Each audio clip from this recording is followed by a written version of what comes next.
Hello, everybody. Welcome back. Today we're going to be looking at Unit 6.8, which is about something called the enthalpies of formation. So let's get started. So before we get into what an enthalpy of formation is, we need to talk about something called standard state. And you may have seen on some of the slides that I have, or you may have seen it in your textbook, a symbol, which if you look at what's printed out on the slide in front of you, delta H, we've seen that many times. That's the standard, or that's the change in enthalpy, for a particular process or a reaction. But you may have seen this little degree symbol, and we've never really addressed it, and now we're going to address it.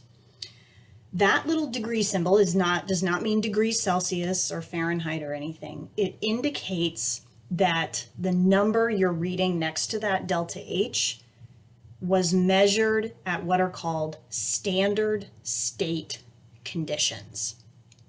Okay, so it just kind of tells us what the sort of setting the scene. What was the scene that number was measured? And I don't want you to confuse this with STP. If you remember back to gas laws, we talked about STP, standard temperature and pressure. Standard temperature is 0 degrees Celsius. Standard pressure is 1 atm or 760 torr. Standard state conditions are a different set of conditions, although they do have some overlap. So if you ever see this degree symbol, you can know right away certain conditions. For example, if you're dealing with a gas, you will know that the pressure of that gas is exactly 1 atmosphere. So that does have an overlap with the conditions of STP.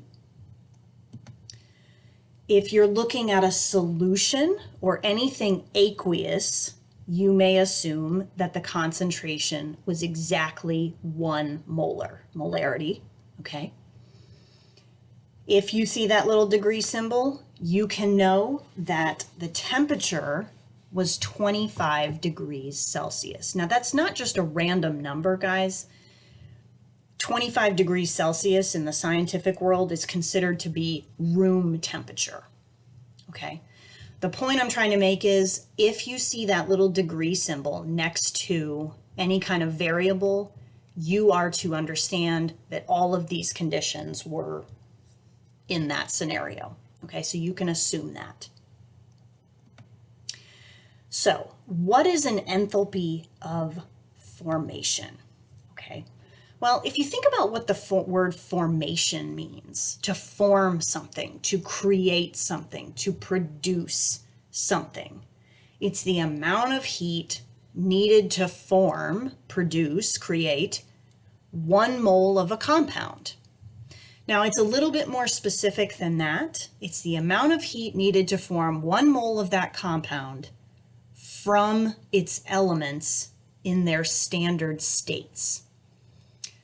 Okay, so what do I mean by that? Like oxygen, for example. Think about how oxygen exists out in nature. Oxygen does not exist as just O. Oxygen's standard state is O2 gas, okay? Standard state essentially means how does it exist in nature, okay? Carbon, for example. Carbon can have multiple different forms. We've learned in a previous unit, carbon can exist as diamond, graphite, coal. Carbon's standard state is in the graphite form, okay? Now, do you have to memorize any heats of formation? No, you do not, okay? And I want to show you something that is available to you, okay? First of all, the textbook that I use is Brown and LeMay, the 12th edition. There is a table in the very back of the textbook in Appendix C on page 1059 where you can find the standard heats of formation for many different compounds. If you're using a different textbook, I guarantee somewhere in there you will have a table, a chart that gives heats of formation. I'm also going to provide to my students a document that looks like this. It says standard thermodynamic values at 25 degrees Celsius. That's standard state conditions. And you have all these different elements and compounds listed. We are going to focus our attention on this first column. Okay, you'll see right here this little symbol, delta H, heat. I see the degree symbol, that means at standard state conditions. And there's a little subscript F. F stands for formation. And these are all these different heats of formation given to you. You don't have to memorize anything. Don't worry about this middle column and the column on the right here. That is something we're going to address in a later on this year, later unit. Okay, so the point I'm trying to make is there's nothing to memorize. Okay, now for most elements, ladies and gentlemen, their heats of formation are going to be 0. Okay, think about it. How do you form an element? Well, typically you don't. You know, you find elements out in nature. So most elements are going to have heats of formation equal to 0. Okay, and again, let me come back over to that chart. That's not something that you would need to memorize. Okay, it's in this chart. Like, look at the very first one. Silver, solid silver, look at its heat of formation value. It's 0. Okay, now if you see an element that has a form other than 0, like right below it, silver gas has a value other than 0. That indicates that that is not how silver is typically found in nature. Silver is typically not found in its gaseous state. You would have to add some energy to get that to happen, to turn solid silver, its standard state, into its gaseous form, because that's typically not how silver exists. So again, most of the time, the elements are going to have a heat of formation equal to 0. If you see an element whose heat of formation is not 0, that indicates that that must not be that element's natural state out in nature. So you should have a table of those values somewhere in your textbook, or your teacher can provide you a chart of thermodynamic data. So it's important, guys, that you be able to recognize and or write equations of formation. And I want you to look at this example that's in front of you. Okay, this is an equation of formation for the compound nitrogen dioxide. Okay, and remember what we said.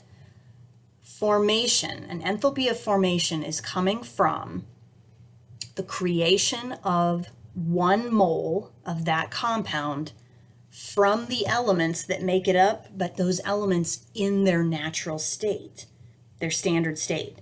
Nitrogen out in nature is not found as just N, it's found as N2. Same with oxygen. Oxygen is not found as O, it's found as O2. Okay, now if you're wondering, why is there this coefficient of 1/2? Like, that's weird, we don't usually see that. Remember what the definition said. In order to be an equation of formation, whatever compound you're trying to form has to be 1 mole. That means the coefficient associated with that compound must be a 1. And then when you look back to your reactants, it's sort of like you back balance. You need to put coefficients next to the reactants that are going to fit that description. Okay, so let's do a quick example. It says, write the equation for the formation of methanol, and I've given you the compound there. Okay, So let's think about it. What are the elements that make up that compound? Carbon. How does carbon exist out in nature? How do we write that? It's just C. Okay, it's C graphite to be specific, but we can just write C.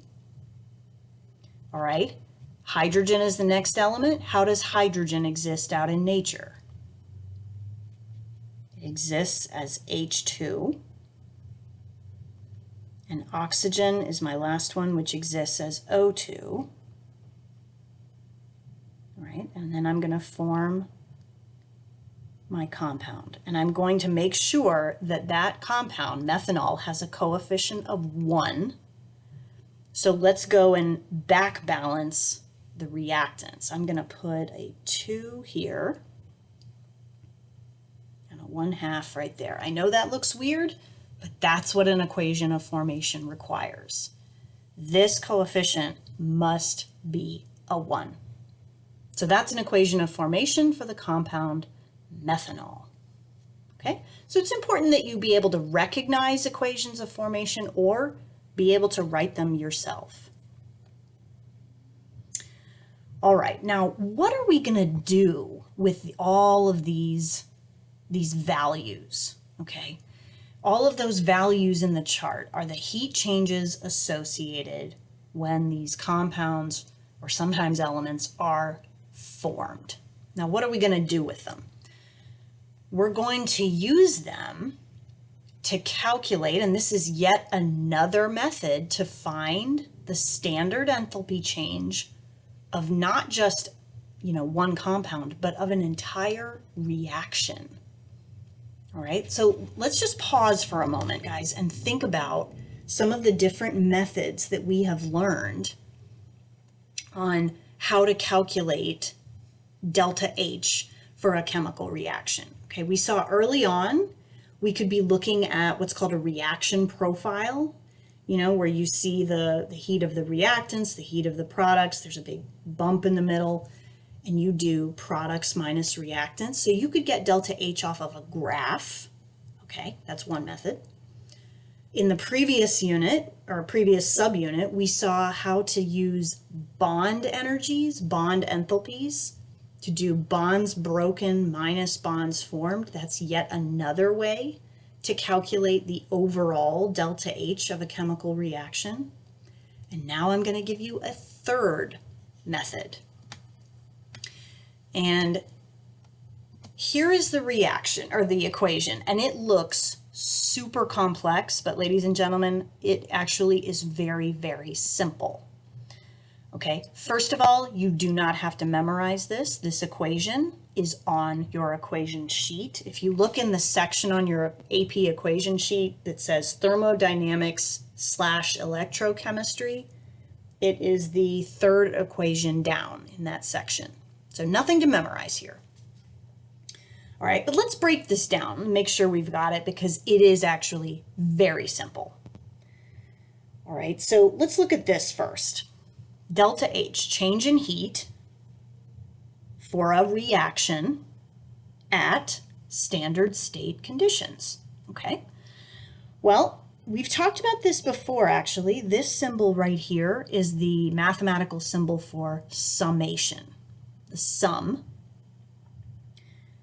These are heats of formation, for the products. Now, where would you get those numbers? You would get them in a chart. That chart, like I showed you a moment ago, if it were an AP question, they would have to provide you those values. And then what's this? That little n, remember, that means moles. And for our purposes, guys, what that's really going to mean is looking at your balanced equation. That's coming from your coefficients. Did I spell that right? Yeah, I think I did. Okay, so here's the deal. And you've got all of those same things, but for reactants. So you use your chart and you tally up all of the heats of formation of your products minus all of the heats of formation of your reactants from the chart. This is actually very, very simple. Okay, so here's what I want you to do. I've given you two examples. I'm going to do one of them with you. And if you are using a textbook, you can look up the heats of formation using your textbook chart, or you can look them up online. Just search, heat of formation and then whatever the compound is. One thing to pay attention to, guys, the states of matter. Okay? Like, for example, in the first bullet point, that first chemical reaction, move your eyes all the way to the right. H2O, gas. H2O in the gas phase is going to have a different standard heat of formation than H2O in the liquid phase. So you got to be real careful about your states of matter. They do matter. So let's do this first reaction together, okay? We're supposed to come up with the standard heat of the whole reaction using enthalpies of formation from the chart. So delta H of the reaction is equal to, I'm going to put a big set of brackets, and if you look at that equation again, products are put first. So what do? I look at my first product, CO2 gas, whatever chart you're using, look up the heat of formation for that value. I see that it has a heat of formation of negative 393.5 kilojoules per mole, and it has a coefficient of a 2. So I'm going to say 2 times negative 393.5. Plus, that's not my only product. I'm going to look up H2O in the gaseous phase. I'm going to multiply it times its coefficient. And then I'm going to close the brackets because that is all of my products. Remember, the equation was heat of the products minus heat of my reactants. That first compound on the reactant side, that's called ethanol. Look it up, and I make sure to look it up in the liquid phase. I don't have to multiply it times anything because it only has a coefficient of 1. And from the chart, it gives me this value. And then O2 gas, that's an element in its standard state, so it has a heat of formation of 0.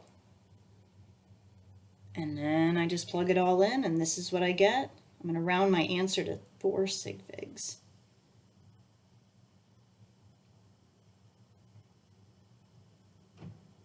Okay. Now, let's talk units here. Okay, the math here is not difficult. From the chart, those heats of formation, they have units of kilojoules per mole. And so you might say, well, why doesn't your final answer have units of kilojoules per mole? When I multiplied times the coefficients, that's really like multiplying times the number of moles. And so the unit of moles ends up canceling out. So my final answer is just in kilojoules. So I want you guys to pause your video and try this second one and try it on your own. All right, let's see how you did. So there's my work for the second equation. And if your whatever particular thermodynamic chart you are using may go out to more decimal places than mine does, our answers may be slightly different, but like maybe, this first value right there, maybe your chart says 33.18 or something like that. That's fine. If our final answer is a little bit off, that's okay. It's really more the process that I care about that you all understand. Okay, so it's really very simple. It's products minus reactants. You don't have to memorize any of these heats of formation. They will be provided to you in some sort of form if this were a real AP question. The last thing I want to show you is, what if we were going the other way? Okay, it says consider the following reaction, and you're given a balanced equation, and you're given the delta H value. Now guys, if you don't see a subscript there and you've just been given a chemical reaction, you may assume that that is the delta H for that entire reaction. And the question says, calculate the heat of formation for this compound. And you might be saying, well, wait a second. Heat of formation, why would I need to calculate that? I can just look that up in my chart. Well, chances are it's not going to be there. Chlorine trifluoride is just not a very common compound, so you're likely not going to find it. But even if you could, let's say this is an AP, exam question. Number one, you don't have that chart in front of you if it's an AP exam question. And it truly does say calculate it. So they want to see some math to show how would you get it. The difference between this question and the one on the ones from the previous slide is you are given, basically, you're given the answer. You're given the heat of the whole thing. That's not what we're calculating here. This time, we're missing one of the individual pieces. However, I bet you'll be able to find the heats of formation for all of the other pieces. Okay, so I want you to pause your video and use your chart and see if you can figure this out.